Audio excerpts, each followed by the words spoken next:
व्यास जी ने भागवत जी के बाद कुछ नहीं लिखा, अंतिम कृति है भागवत जी व्यास जी की। अब देखो क्या हुआ, सनकादियों के मध्य नारद जी बैठे हरिद्वार में, कथा प्रारंभ हुई और कथा की महिमा सदा सेव्या श्रीमद् भागवते कथा। भागवत कितनी बार सुननी चाहिए? कितनी बार सुननी चाहिए? भागवत कितनी बार सुननी चाहिए? बार बार। क्यों बार बार? क्योंकि कपड़े में दाग लग जाए तो एक बार के धुलने से नहीं छूटता, बार बार धुलने से। उसी तरह सत्संग बार बार करेंगे तो जन्म जन्म के पापों की मैल धुल जाएगी, जन्म जन्म के पापों की मैल। सत्संग बार बार करो। सत्संग हुआ, नारद जी महाराज ने प्रश्न किया, महाराज कोई पापी भागवत सुन के तर जाए तो क्या कोई बड़ा सा बड़ा पापी तर जाएगा भागवत से? बोले हाँ।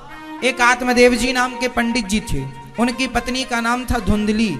आत्मदेव जी की पत्नी धुंधली जो थी, उनके कोई पुत्र नहीं था। आत्मदेव जी के ना कोई पुत्र नहीं था, बेटा।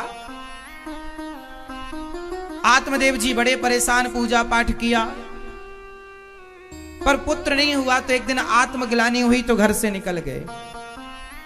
जंगल में एक महात्मा जी ने कहा, क्यों रो कथम रोदसी विप्रत्वम काते चिंता बलीयसी बदत्वम सत्वरम मह्यम स्वस्य दुःखस्य कारणम। क्यों रो रहे हो? कथम रोदसी विप्रत्वम काते चिंता बलीयसी बदत्वं सत्वरं मह्यं स्वस्य दुःखस्य कारणम। एक ब्राह्मण संत ने प्रश्न किया, राजन ब्राह्मण देवता क्यों दुखी हो? आत्मदेव जी बोले मेरा बेटा नहीं है। संत बोले देखो बेटा नहीं है इसलिए दुखी हो, तो बेटा हो जाएगा तो कौन सा सुख पाओगे? कुछ लोग ना इसलिए दुखी हैं, महाराज जी हमारे बेटा नहीं है, हमारे बेटी नहीं है।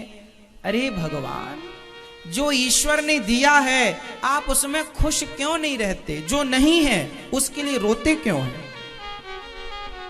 बेटा से सुख मिलता तो जिनके 4 बेटे हैं वो सुखी हो जाते, जिनके 6 बेटे हैं वो सुखी हो जाते।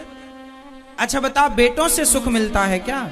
गौरी गोपाल वृद्धाश्रम में ऐसी ऐसी वृद्ध माएं हैं जिनके 4 बेटे हैं, 6 बेटे हैं, लेकिन एक बेटा भी 2 रोटी देने को तैयार नहीं है तो बेटा।